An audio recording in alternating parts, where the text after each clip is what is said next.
From your work in deliverance and exorcism, what are the main areas or institutions, family, education, media, politics, etc., where evil seems to be gaining the most ground in America today without people realizing its demonic influence at work?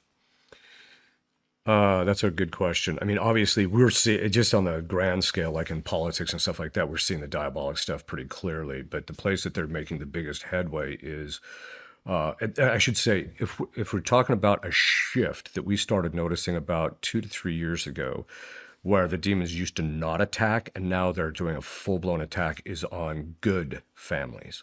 Families that historically led good lives, were doing, raising their kids properly, very often very religious, doing the things that they're supposed to do. Now they're attacking them, which gives us an indicator that they're emboldened. It's either a sign of one or two things. They're emboldened because as the world gets more evil, they get more power. And so they can actually attack fortresses that they used to not be able to attack, or that they would never attack in the past.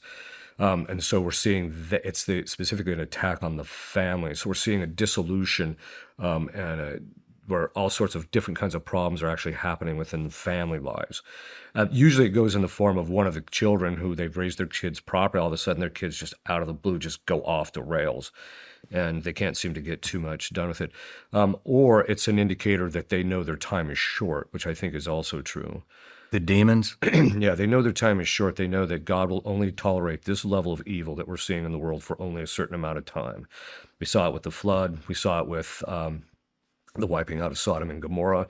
He'll only tolerate stuff for so long, and then he says that's enough. And then he basically does a corrective for human beings to correct them and get them where they need to be. And that means, though, the demons, they know that same pattern. They've seen it because they've watched it throughout history. And so they know that once it gets to this level, where, I always tell people, we tend to look down on the people in Sodom and Gomorrah, but I tell them, but at least they weren't trying to marry each other, which makes us worse, frankly, as far as that goes. And the fact that, generally good people just tolerate that stuff and think it's actually okay, because the majority of the public think it's okay for two men to get married, which I think is just an indicator of our insanity. But that all being said, I think they know that the gig is up.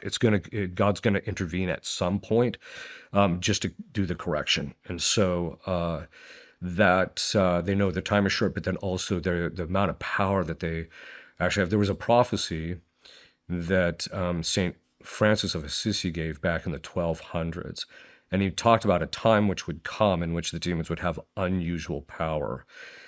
And as exorcists, we've noticed that their resilience and ability to take a beating and to hold on to things is on a level that we have, historically we just never saw. And so we know that there's a lot of evil out there that is empowering them to stay where they're at. So, but the primary angle of attack right now is on the family.